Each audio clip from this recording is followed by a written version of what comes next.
Tercoreng lah istilahnya dengan pemberitaan belakangan ini yang udah ada 3 oknum dokter yang melakukan tindak asusila. Yang pertama mungkin di Bandung, 2 di Garut, yang belakangan di Kuningan. Nih dokter memandang seperti sih. Oke, jadi kan ini lagi rame ya karena ada satu kasus kebetulan kasusnya pelecehan seksual yang disebutnya pencabulan lah ya. Nah, kemudian yang melakukan adalah oknum dokter. Nah, sebenarnya gini, itu kan undang-undangnya udah jelas ya, kode etik kedokteran itu udah jelas, tergantung dari untuk mereka mau melakukan hal yang tidak baik itu kan tergantung dari si orangnya masing-masing ya, jadi pribadi masing-masing. Tapi kalau aturannya udah jelas, kenapa? Karena di kode etik kedokteran dari profesi dokter sendiri, dari majelis kode etik kedokteran sendiri itu udah ada aturannya sendiri. Jadi dokter itu otomatis mesti satu punya yang mereka mesti pertahankan atau mereka perhatikan atau mereka mesti benar-benar jaga adalah integritas, kemudian juga objektivitas, kemudian kompetensi, jadi kompetensi profesional dan kehati-hatian, kemudian kerahasiaan juga penting, dan perilaku profesional. Nah, ini perilaku profesional ini yang sangat mesti dijaga ya. Nah, jadi aturan itu udah jelas, dan masalahnya tergantung si dokter-dokter itu sendiri, mereka mau mengikuti apa enggak.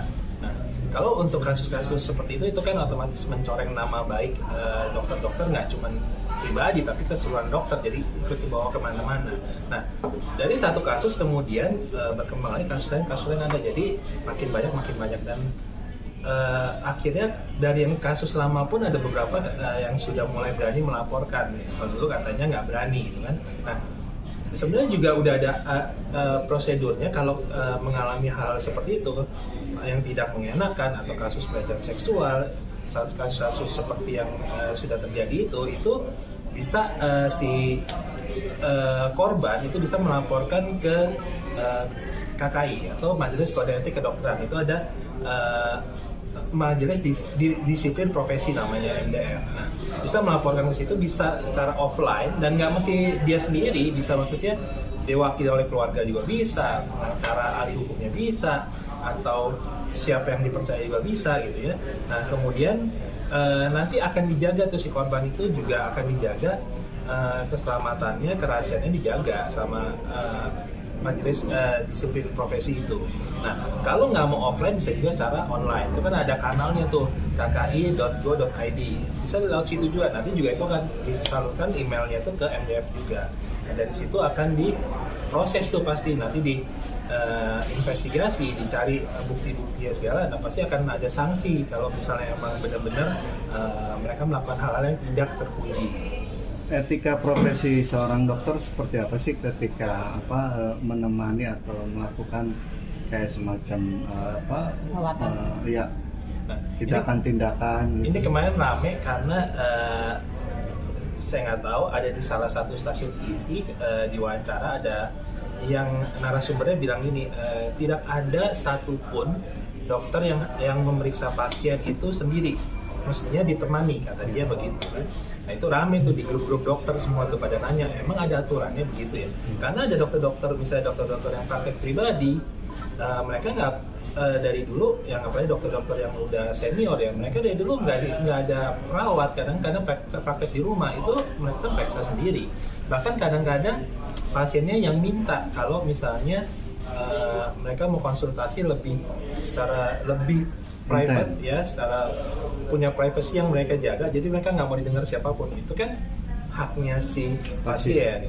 Jadi kalau misalnya emang lebih baik dianjurkan untuk ditemani, karena untuk mengurangi resiko kalau terjadi hal yang tidak diinginkan. Dan kalau misalnya emang ada kadang-kadang malah si pasiennya sendiri yang berbuat yang tidak baik, itu ada saksinya minimal gitu kan, atau mencegah hal-hal yang mau ke arah-arah yang tidak baik lah gitu. Nah, tapi kalau misalnya emang kasus tertentu dan emang keinginan si pasien atau emang kepercayaan si pasien sendiri, terus kemudian emang dokter profesional, sebenarnya tidak masalah gitu. Nah, jadi kalau misalnya kode etiknya tadi otomatis satu tadi integritas mesti dijaga kan, terus objektivitas juga jaga, kerahasiaan juga dijaga, terus habis itu tadi kompetensi. Jadi kompetensi itu kode etiknya ya kalau emang bidangnya itu, kalau emang dia tidak mampu, dia mesti wajib merujuk ke teman sejawat yang mampu gitu ya. Kemudian juga tadi perilaku profesional. Jadi otomatis semuanya mereka mesti berujung kalau misalnya ke teman sejawat mereka juga dianggapnya saudara gitu ya kan. Ke pasien juga itu sangat mereka mesti menghormati karena pasien itu satu nyawa pun sangat berharga. Jadi yang mesti dijaga sama mereka itu untuk kode etik tadi kerahasiaan juga, kemudian keadilan. Jangan lupa keadilan itu maksudnya nggak boleh membeda-bedakan pasien. Jadi mau dia latar belakang kaya lah, dia mau tidak mampu, itu nggak boleh dibeda-bedakan. Nah kerahasiaan itu mesti dijaga ya, jadi nggak bisa sembarangan rekam medis semua penyakit orang disebar-sebarkan kemana-mana. Nah kemudian itu juga yang penting itu juga otonomi si pasien. Otonomi pasien itu gini, itu hak pasien untuk menolak atau menyetujui tindakan. Jadi kalau pasiennya menolak ya nggak bisa, nggak dipaksa apapun nggak bisa, itu haknya si pasien. Nah dan udah ada aturan itu banyak di situ. Nah itu kalau diikutin sebenarnya aman-aman aja. Dok, berbicara soal kode etik nih dok, beberapa oknum tadi kan melanggar kode etik. Sanksi paling beratnya apa sih dok? Nah kalau ini lihat dari profesi dokter ya, profesi dokter otomatis kan dicabut STR-nya, kemudian SIP-nya itu nggak bakal bisa ada terbit. Kalau STR dicabut, jadi seumur hidup dia nggak bisa praktek lagi, kan? Seumur hidup. Ya, karena kalau STR dicabut dia nggak bisa ngurus surat izin praktek, karena surat izin praktek perlu STR, surat tanda registrasi itu. Nah kalau dari hukum itu kan diserahkan ke pihak yang berwajib ya, kebetulan ya kepolisian lah di sana. Oke, dok, tadi kan bilang kalau pasien menolak itu haknya, ya kan? Berarti yang terjadi di Garut itu yang pasien dokter kandungan melakukan USG sampai ke ranah intip, apa itu maksudnya emang tindakan seperti itu kan memang tidak ada atau gimana nih dok untuk seorang pasien, untuk seorang dokter melakukan tindakan USG itu? Jadi gini, waktu kita awal jadi dokter itu udah diajarin tuh, dikasih tahu ada batas-batas yang boleh dilakukan, ada yang nggak boleh dilakukan. Misalnya ini kita ngomong, ini belum ngomong USG ya. Misalnya kalau pemeriksaan VT itu kan kalau misalnya kita mau, kebetulan si ibu lagi mau melahirkan, itu kita mau ngecek pembukaan berapa, kita melakukan VT gitu ya. Nah di VT itu kita melakukan otomatis jari kita kan akan masuk ke bagian V-nya dia ya si pasien. Nah itu ada kode etiknya, maksudnya tidak boleh, misalnya kalau kita masukkan itu bagian jempol tidak boleh menyentuh bagian klitoris misalnya. Nah kalau dia menyentuh itu sudah dianggap bisa, kemungkinan bisa diajukan atau bisa dikomplain, takutnya ada ke arah pelecehan seksual gitu kan.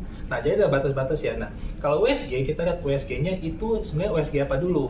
Nah kalau USG-nya emang USG mame atau USG payudara ya otomatis mesti lakukan itu. Tapi kalau USG abdomen nggak ke arah sana ya itu bukan indikasi dia melakukan hal seperti itu gitu ya. Nah kalau dari situ bisa dilihat, dan biasanya begitu lihat si pasien akan komplain atau misalnya akan mengadukan kok saya dilakukan seperti ini. Nah si dokter kan akan menjelaskan nih.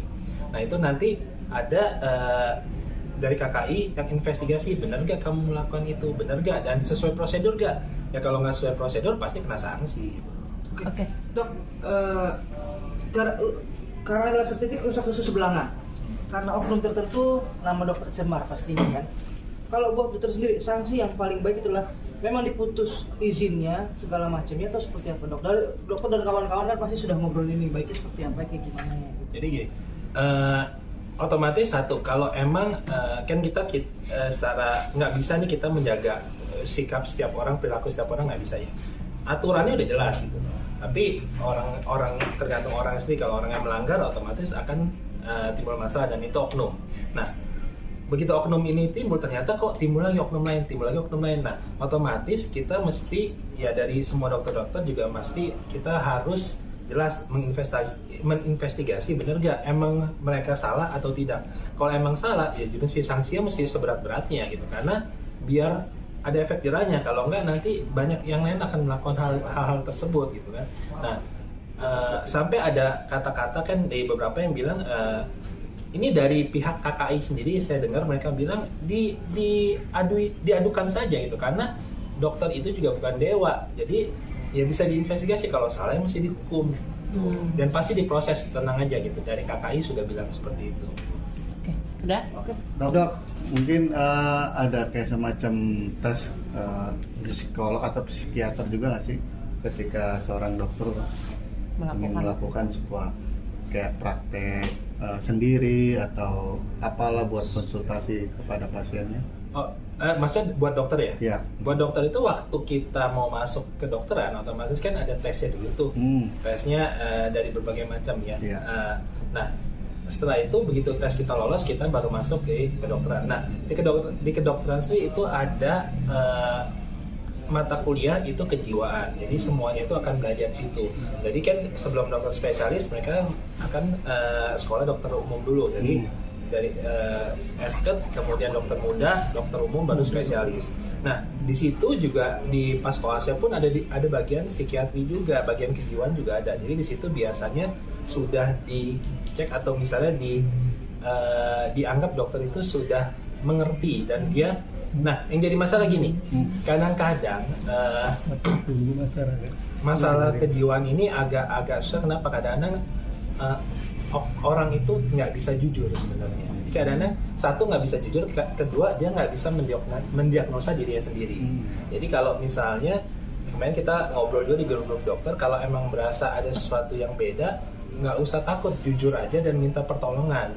Nah, itu kan bisa teman sejawat juga menolong gitu ya. Satu lagi tadi itu, jadi dari peraturan dari kode etik kedokteran, kalau salah undang-undang pasal 9 itu juga sudah diberitahu kalau misalnya praktek dokter itu mesti jujur kepada pasien dan ke teman sejawat. Nah, kalau emang dia berasa ada yang kurang, ada masalah atau teman sejawat melihat dia bermasalah, itu wajib menegur. Jadi teman sejawat itu wajib menegur si dokter itu dan wajib mengingatkan. Jadi kalau emang lihat ada sesuatu yang ini kayaknya ada nggak benar nih, tegur aja. Dan kalau emang si dokter sendiri berasa dirinya kurang, ya jujur, nanti dibantu. Dok,